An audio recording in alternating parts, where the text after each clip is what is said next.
ఇప్పుడు ఒక్కలే అన్ని పనులు చేయాలంటే ఎవ్వరికైనా తిప్పలే. అదే మనిషో పని అందుకున్నామనుకో జప్పు నడుస్తుంది. సర్కార్ల సుతగంతే. సీనియర్లు అనుభవం ఉన్నోళ్ళంతా తలో శాఖ సగబెడితే ఏలువడి రువ్వడి మీద ఉంటుంది. ఎవ్వల హ్యాండ్ ఓవర్లు ఉన్న పనులు వాళ్ళు రప్పరప్ప చేపిస్తారు. ఏడేం నడుస్తుంది చూస్తారు, ఏడేం కావాలనో అరుచుకుంటారు. ఇప్పుడు మనకాడ మంత్రులు సరిపోను లేరు.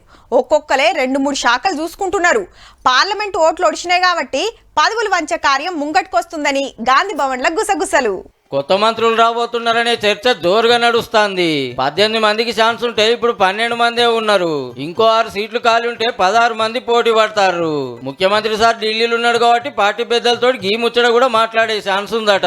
పాత ఆదిలాబాద్, నిజామాబాద్, హైదరాబాద్, రంగారెడ్డి జిల్లాలకెళ్ళి ఒక్క మంత్రి సుధా లేరు కాబట్టి ఫస్ట్ ఛాన్స్ అక్కడ ఎమ్మెల్యేలకే అని ప్రచారం నడుస్తుంది.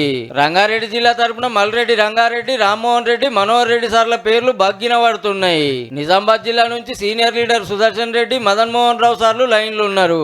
ఇక ఆదిలాబాద్ లో చూస్తే వివేక్ సారు, ప్రేమ్ సాగర్ రావు సార్ల పేర్లు పరిశీలిస్తున్నారు పెద్దలు.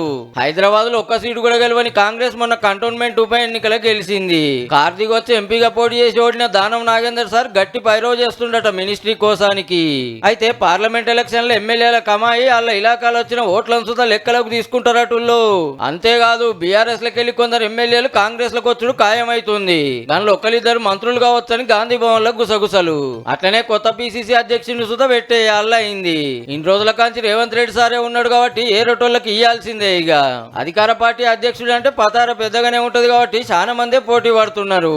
బట్టి సారు, మహేష్ కుమార్ గౌడ్, మధు యాస్కి గౌడ్, అంజన్ కుమార్ యాదవ్, సంపత్ కుమార్, జగ్గారెడ్డి సార్ల పేర్లు ఎక్కువ వినబడుతున్నాయి.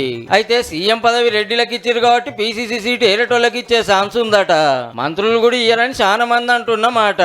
అట్లనే కార్పొరేషన్ పదవులు కూడా పంచేది ఉంది. అందుకే ఢిల్లీకి పోయి హైకమాండ్ పెద్దలను కలుస్తారు. ఎవరికి ఏ పదవి కావాలనో చూసుకొని చూడాలి మరి ఎవరెవరు ఏమేమవుతారో.